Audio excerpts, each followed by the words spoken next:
at a very famous intersection here in San Francisco, Haight-Ashbury. This block right here is the center of the hippie countercultural movement of the 60s. I'm here in San Francisco still. The hippies questioned the order. Now at this point, we are going to leave Golden Gate Park to go into and take a slight sojourn through the Haight-Ashbury district of San Francisco.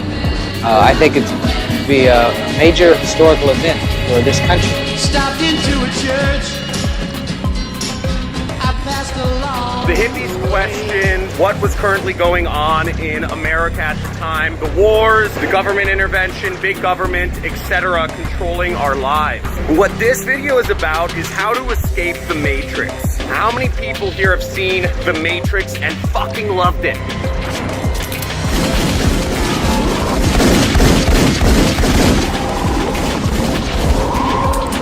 One of my favorite movies. I love this movie because everything it says is true. And I'm also a big fan and debater of simulation theory. Well, maybe we're in a simulation right now. Yeah. Yeah, seriously. And it's something I talk about a lot with my friends. But the Matrix, if you remember, there's a key point in there. He says, Neo, they've built a prison for your mind. It is a prison you cannot see or smell or hear or touch. It's a prison for your mind. You are a slave, Neo. Like everyone else, you were born into bondage. Born into a prison that you cannot smell or taste or touch. A prison for your mind. And that is exactly true. That's exactly what we're living in right now. The three things that are part of imprisoning our mind, there are three core things. Two of them, actually almost all three of them, are things outside of our control. So the first thing, the thoughts, the rules, the structure that control our mind are our parents. Tell us what to do, what to think, what the life trajectory is. Go here, go to school, go to high school. 4 years of this, 4 years of that, get a job, do this, etc. By the way, one of the nice things about Haight Street, you'll notice, is all these kind of old Victorian type mansions. See, by the way, on a side note, San Francisco is a fucking dirty city. There are bums everywhere, it's dirty, people are not very fun, and I mean, I don't know. For being one of the most expensive cities, I think it's the most expensive city in the US, and the center of the kind of new world, you know, the new tech world order or whatever that's coming on. It is a dirty city. There's so many people living on the streets here. It's actually really disgusting. San Francisco is home to more than 6,000 homeless people.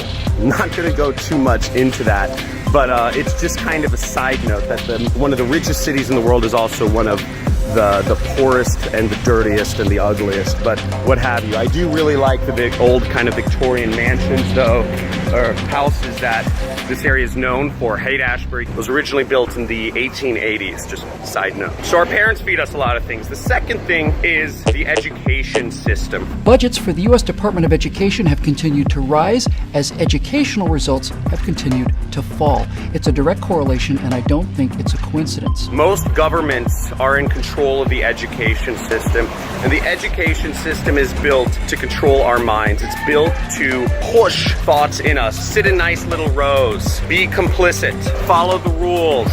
This is what you should do. You fit into these little categories. Work a job. Everything school teaches us, it teaches us to obey. Education was not done like this in the olden days. Education is built to put us at a loss from the very beginning. It's disgusting. And then the third thing is the media, the big news media, which is controlled by basically three companies or 3 or 4 companies. It's built to control our minds, and it's all hogwash. CNN, NBC, ABC, Fox, they're all fucking the same. And what scares the shit out of them is that people like you and millions, if not billions of other people are turning to YouTube, because YouTube is allowing independent voices into the situation, and it scares the shit out of people. They are now limiting the reach of videos that talk about things that are controversial or conspiracies. Who determines what is a conspiracy? The idea that the CIA ran secret mind control experiments was treated as an insane conspiracy theory of paranoiacs up until 1995. That year, President Clinton issued a formal apology on behalf of the US government, revealing that the speculations weren't just morbid fantasies of unstable individuals. The big brands that control, that are investors, and that are seeing the growth of YouTube, these companies are scared. Who the fuck determines what a conspiracy is?